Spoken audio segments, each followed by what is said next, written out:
Hello everyone, I am Leela Prabhu and I am from the Bodhi Academy. So today we'll start with the chapter 3 of economics of class 10th, which is money and credit. Okay, so money is basically a medium of exchange. So it is one of the fascinating subject and full of curiosities. So here it is very important for the students to learn about there are the money as a why money act as a medium of exchange and what are the primary what are the advantages of it. So the history of money and how various forms were used at different times is an interesting story, and also here we'll be learning about how the money has evolved, okay, from the ancient period of time. So at this stage the purpose is to allow students to realize the social situation in which these forms were used. Modern forms of money are linked to the banking system, okay. um, this is the central idea of this chapter.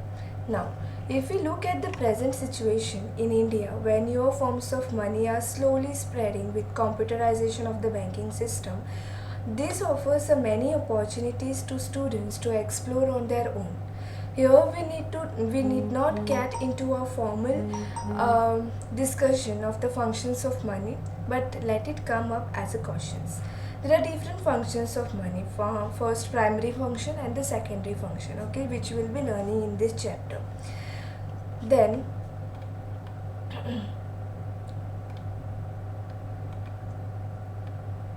we'll move to this part, money as a medium of exchange. So the use of money spans a very large part of our everyday life. So if we look at the ancient time of ancient period, wherein money, evolution of money, evolution of money. Okay. First, there was a barter system, wherein goods were exchanged. Goods were exchanged. Okay. Then, so this was the first method what they used.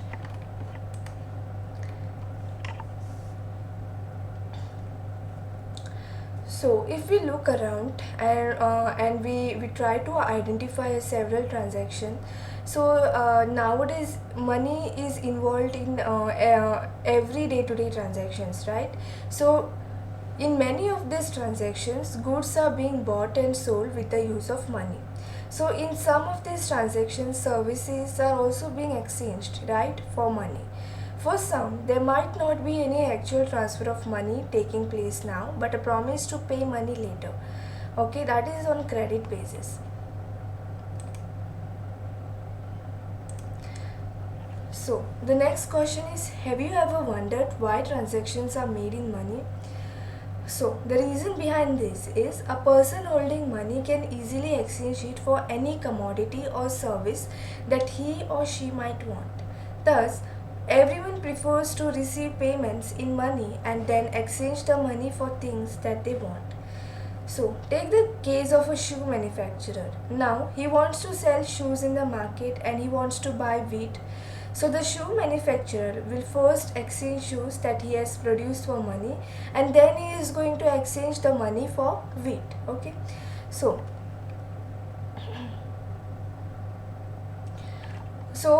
if the money was not there, then it would have been a very difficult for the shoe manufacturer to directly exchange shoes for wheat. Getting? So he would have to look for a wheat growing farmer who not only wants to sell wheat but also wants to buy the shoes. So in exchange, that is, both the parties have to agree to sell and buy each other commodities. So this is called as double coincidence of want. Okay. So here what a person desires to sell is exactly what the other wishes to buy. Okay. So in a barter system where goods are directly exchanged without the use of money, double coincidence of want is an essential feature over here. In contrast, in an economy where money is in use, money, by providing the crucial intermediate step, here it eliminates the need of double coincidence. Okay, so that's why the money is very important and it acts as a medium of exchange here. So now if the shoe manufacturer is going to use money, then he do not need to buy his shoe from this he do not very fever okay at the same time sell him wheat.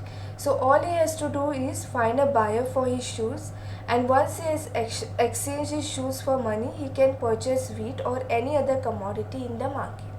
So here the money act as a medium of exchange. Okay, since money act as an intermediate, so here money is an intermediate, okay, in the exchange process. So that's why we call it as medium of exchange.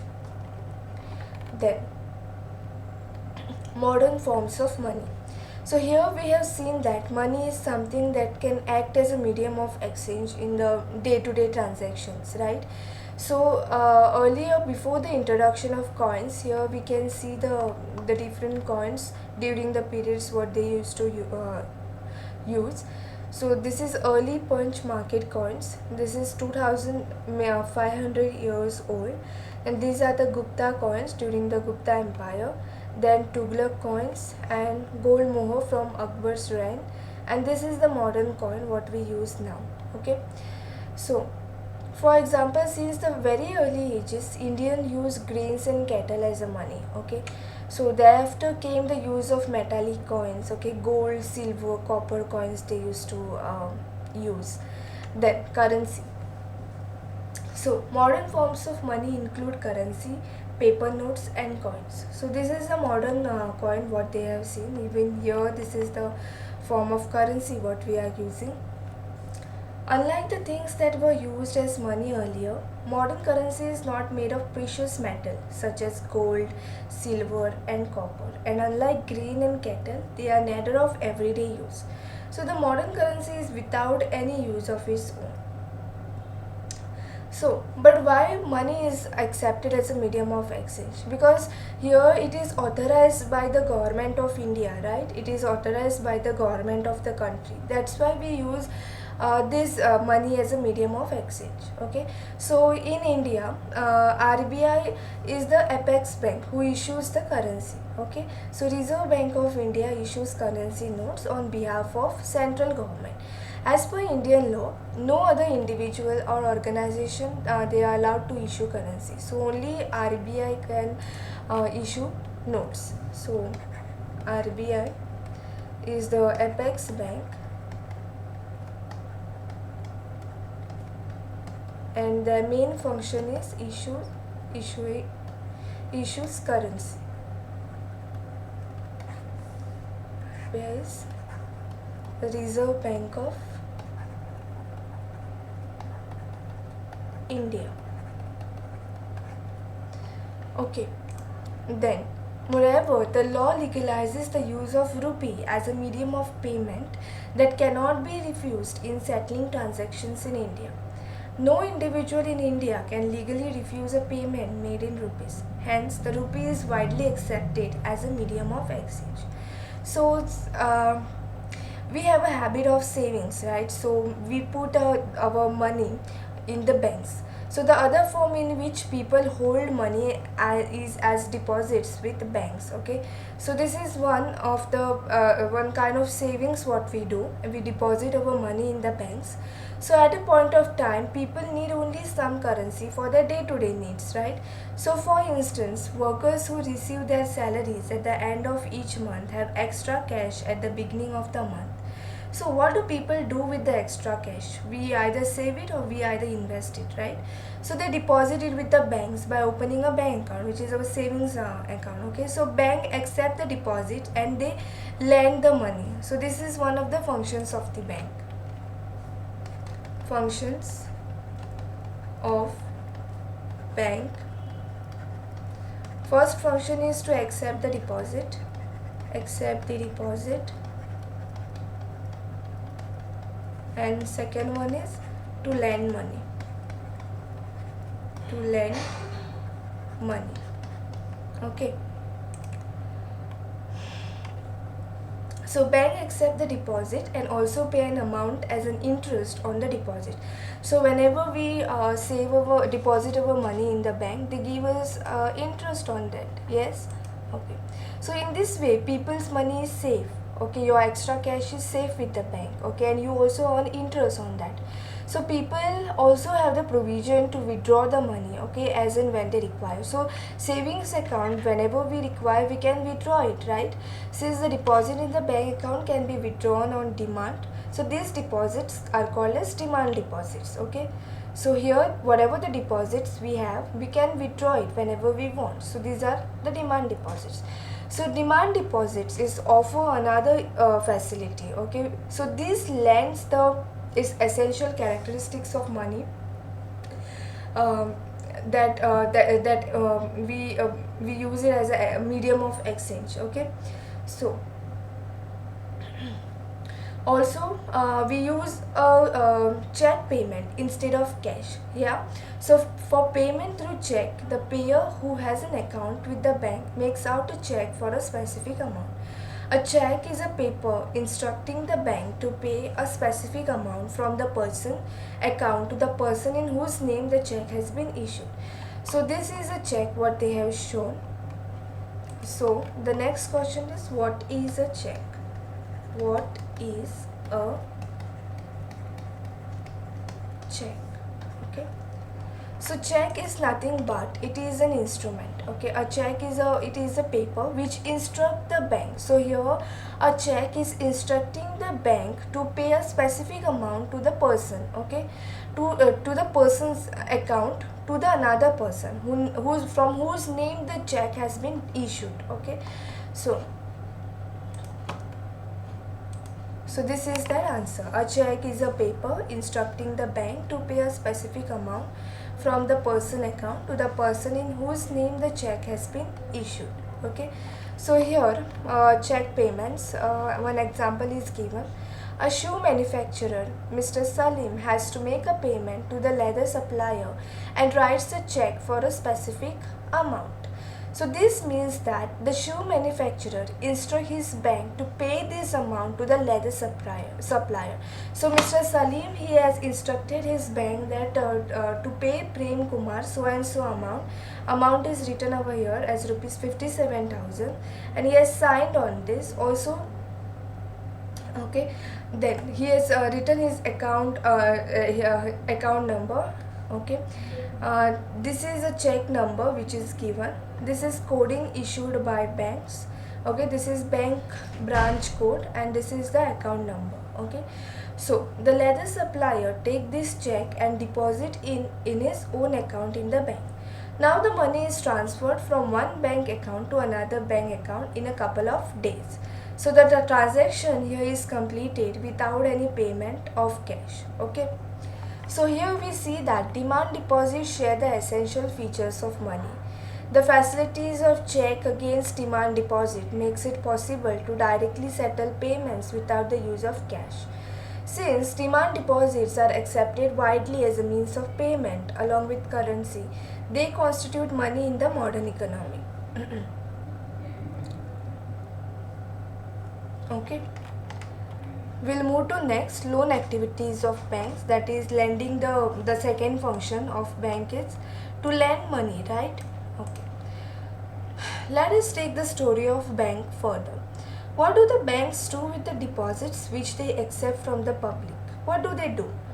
There is an interesting mechanism over here. So what they do is bank keep a small portion of their deposit as cash with themselves. Okay, so for example, here banks in India these days hold about 15% of their deposit in cash. So this is kept as a provision to pay the depositors who might come to withdraw money from the bank on any given day. So since on any particular day only some of its many depositors come to withdraw cash, so the bank is able to manage with this cash. Then bank, they use a major portion of the deposits to extend the loans.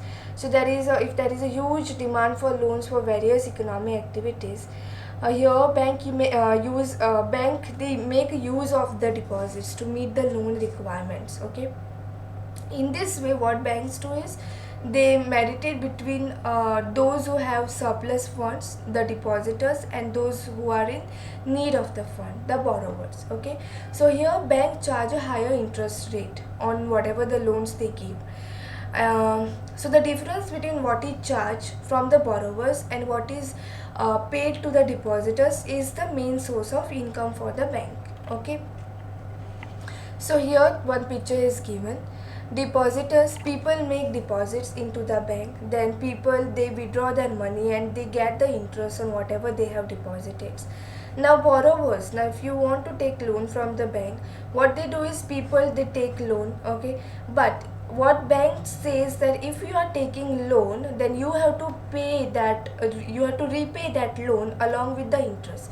So this is how bank get money. Okay, so this is the full process with the depositors and with the borrowers. Okay, then here there is two different credit situation is given, and the examples, two examples are given. First one is festival season and next one is Sapna's problem. Okay, so we'll go through that, the different credit situations.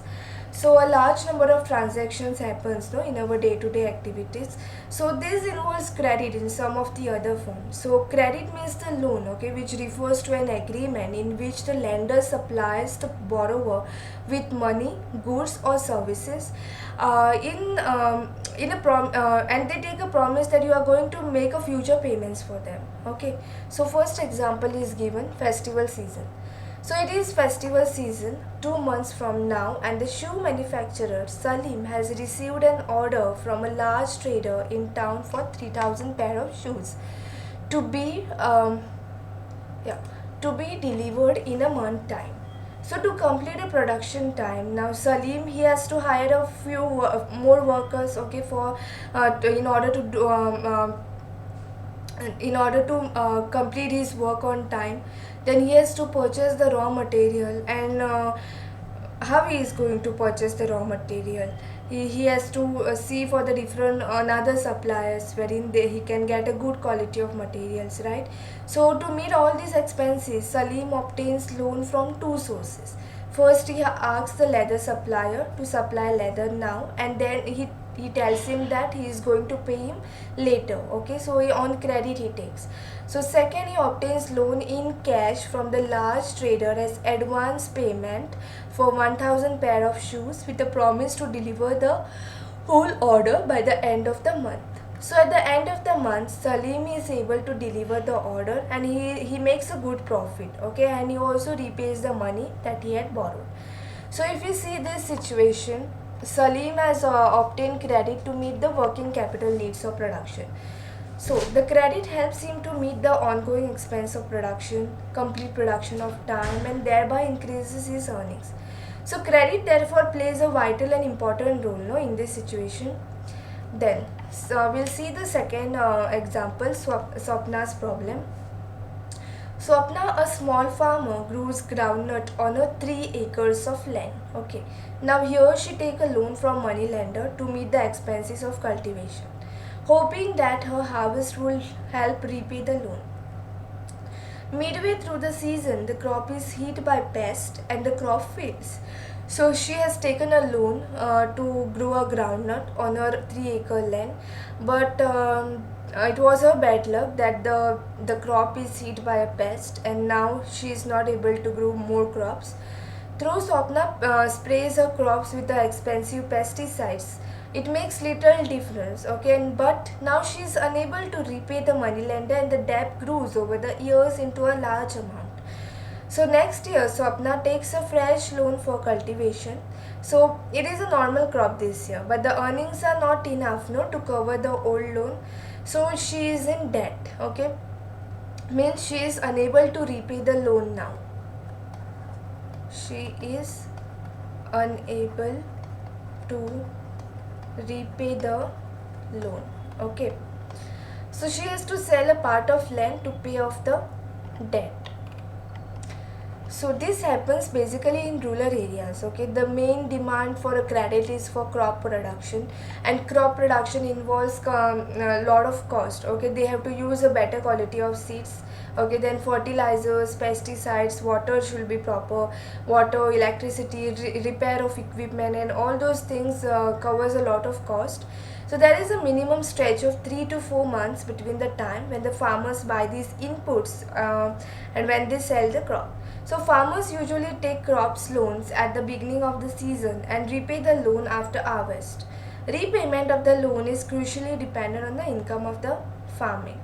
So with regards to the Sapna's case, the failure of the crop made loan repayment impossible. Okay, and since she has taken the loan from the money lender, she has to pay a lot of interest on that. It grew. If you see here, they have said that her debt grows over the year into a large amount.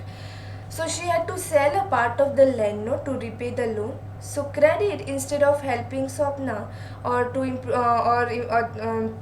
her earnings, left her worse. Okay, her situation is worse now. So this is an example of what is commonly called debt trap. Okay, so credit in this case pushes the borrower into a situation from which recovery is very painful. So this is one of the credit situation. Okay, so in one situation we have seen that credit has helped Salim to increase his earning. Okay, but in another situation, if we see Swapna's situation, it has pushed her into that debt trap. Okay, so in another situation, because of the crop failure, credit pushes the person into a debt trap. So to repay her loan, she has to sell a portion of her land, and she is clearly much worse off than before. So sometimes credit can be helpful or useful, but it is, it depends like how much risks you are going to take. Okay, next we'll move to terms of credit. Every loan agreement specifies an interest rate with which the borrower must pay to the lender along with the repayment of the principal amount. Now whenever if you are taking a credit, you have to pay that principal amount plus credit. Okay, principal amount plus interest. So in addition, lenders may demand collateral against loans. So whenever if you are going to take a loan, they will ask you for some sort of security.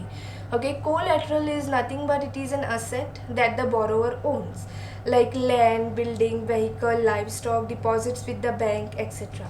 So and uses this as a guarantee to a lender until the loan is repaid. So if the borrower here is not able to repay the loan, then the full collateral is gone. Whatever the security you have kept is gone. Okay, so the lender has the right to sell the asset or collateral to obtain that payment.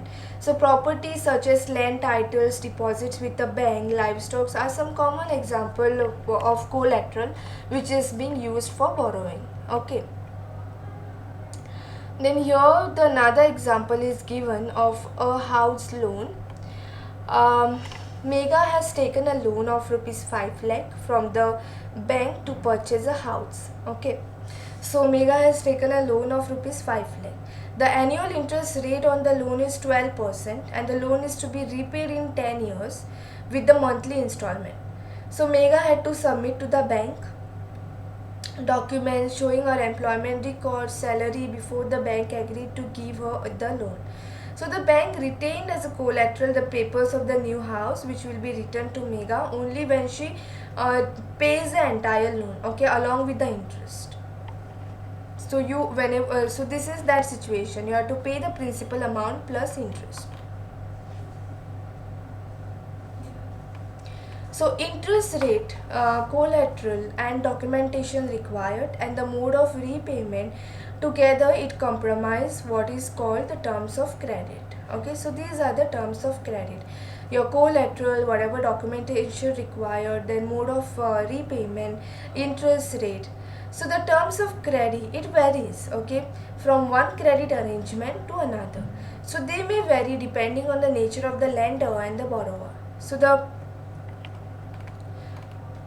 So here they have given variety of credit arrangement, and they have given an example of village. Loans from cooperatives, all these examples they have given over here.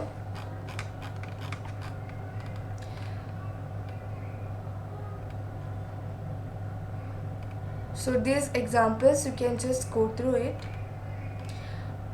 We'll move to this part, loans from cooperatives. Okay, so beside banks, the other which is a cheap source of credit is a cooperative banks, we can see. Okay, cooperatives. So it is a cooperative societies or a cooperatives. So here a member of cooperatives, they invest their resources. Okay, and then they help the needy people. So there are several types of cooperatives possible, such as farmers cooperatives, weavers cooperatives, industrial workers, etc. So here Krishak cooperative functions in a village not very far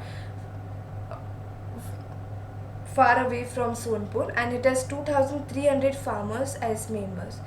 Now here it accepts deposits from its members. With these deposits as a collateral, the cooperatives has obtained a large loan from the bank also.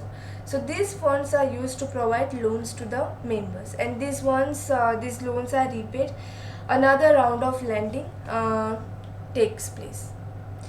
So here Krishak cooperatives provides loan for the purchase of agriculture implements, then loans for cultivation and agriculture trade, fishery, loans for construction of houses.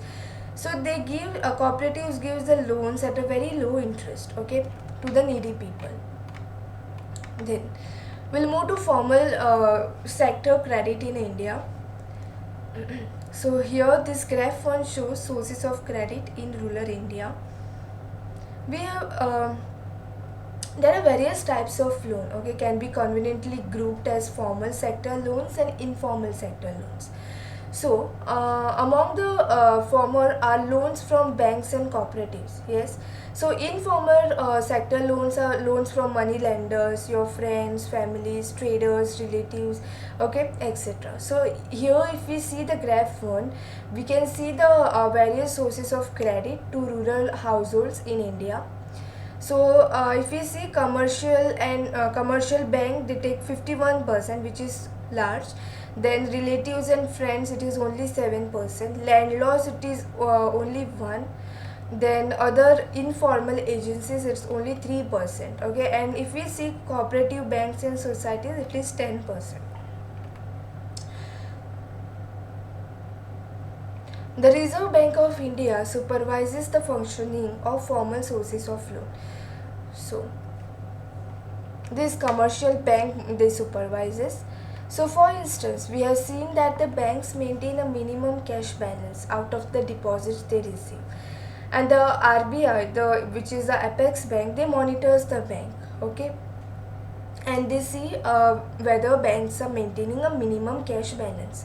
So similarly, the RBI sees that the banks gives loan not just for a profit making business, but also for the small cultivators, traders, small scale industries, to small borrowers. Periodically, banks have to submit information to the RBI on how much they are lending, to whom, and at what interest rate. There is no organization which supervises the credit activities of lenders in the informal sector. They can lend at whatever interest rate they choose. So there is no one to stop them from using unfair means to get the money back. So if we say this, higher cost of borrowing means a large part of the earnings of the borrower they have used to repay the loan.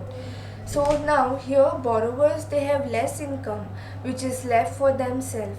In a certain cases, high interest rate for borrowing can mean that the amount is to be repaid with a greater interest than the income of the borrower. So this could be the situation of the debt trap, okay, and this can increase the debt. So also people who might wish to start an enterprise by borrowing may not do so because of the high cost of the borrowing. So for these reasons, banks and cooperative society, they need to lend more, and this will lead to higher incomes, and many people then borrow cheaply for a variety of needs. They could grow crops, then do business, set up a small scale industries, etc. So they could set up new industries or trading goods. So cheap and affordable credit is crucial for the country's development. Okay.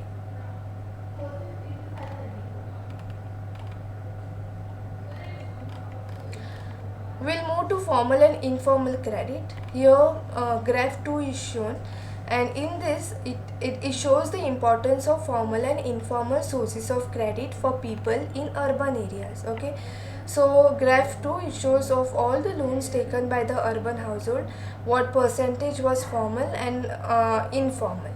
So the blue color shows a formal sector, this one, rich household 83%, and the orange it shows the loans from the informal sector. Okay.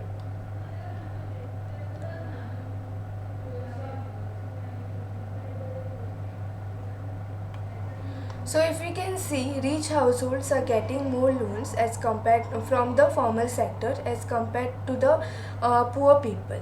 Here also well-off households are getting loans from the formal sectors, and only 27% of the loans are people are taking from the informal. They are getting from informal sector. So if we the rich households are availing cheap credit from formal lenders, whereas the poor household have to pay a large amount of borrowing. So what does all this means? So first, the formal sector still meets only about half of the total credit needs of the rural people, and the remaining credit needs are met from informal sources. So here most loans from informal lenders, they carry a very high interest rate and do little to increase the income of the borrowers. Thus, it is necessary then that banks and cooperatives increase their lending, particularly in the rural areas, so that the dependence on informal sources of credit reduces. Secondly, while formal sector loans need to expand, it is also necessary that everyone receives these loans. At present, it is the richer household who receive formal credit, whereas the poor have to depend on the informal sources. Now here it is important that the formal credit is distributed more equally so that the poor can benefit from the cheaper loans. Now, in order to help poor, government has come up with a great initiative of self-help group. So, banks are not present everywhere in rural India. Okay, so even when they are present, getting a loan from a bank is very difficult for the rural people. So, as it requires a lot of documents and collateral security. So with the absence of collateral, it is one of the major reasons why the poor people avoid getting loans from bank. Okay, so informal lenders such as money lenders on the other hand know the borrowers personally, and hence they are willing to offer a loan without a collateral security. So the borrowers can, if necessary, they approach the money lenders even without repaying their earlier loans. However, the money lenders, they charge a very high rate of interest, and they do not keep any records of the transactions, and they harass the poor borrowers, right? So in recent years, people, they have tried out some newer ways of providing loans to the people. So the idea is through the self-help group, okay, and here. They collect they collect money and they start a saving. A typical self-help group has 15 to 20 members, and they belong to the neighborhoods who meet and save regularly. So saving per member varies from 25 to 100, or it can be more depending on the ability of the people to save. So members, they what they do is they take a small loan and they pays a very low rate of interest on that. Okay, so after a year or two, if the group is regular in savings, then they becomes eligible for availing loan from the bank. So loan is sanctioned and in the name of the group, and is meant to create a self-employment opportunities for the members. Then here small loans are also provided for the members for releasing the mortgage land, then to meet a working capital requirements, that is to buy the inputs like raw material and all. Then for housing material also they give the loan for acquiring assets like sewing machine, handlooms, cattle, etc. But the most of the important decisions regarding the savings and loan activities are taken up by the group members. Okay, so the group decides as regards the loan to be granted, the purpose, the amount, the interest to be charged, and the repayment and the scheduling. Also, it is a group which is responsible for the repayment of the loan if they have taken anything from the bank. So, in any case of non-repayment of loan by any one member is followed up seriously by other members in the group. So, here banks are willing to lend to the poor woman when organizing self-help groups. So, even though they have no collateral as such. So thus, the self-help groups help borrowers overcome the problem of lack of collateral. They can get timely loans for a variety of purposes and at a reasonable interest rate. So self-help groups are the building blocks of organization of the rural poor.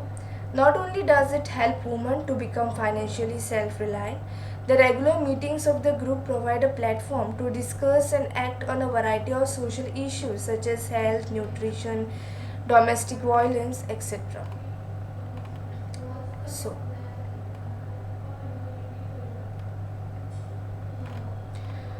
I will see the summary. So credit, it is available from a variety of sources. This can be either in the formal source or informal source. Terms of credit vary substantially between formal and informal lenders. At present, it is the richer household who receive credit from the formal sources, whereas poor they have to depend on the informal source. And it is essential that the total formal sector credit increases so that the dependence on the more expensive informal credit becomes less.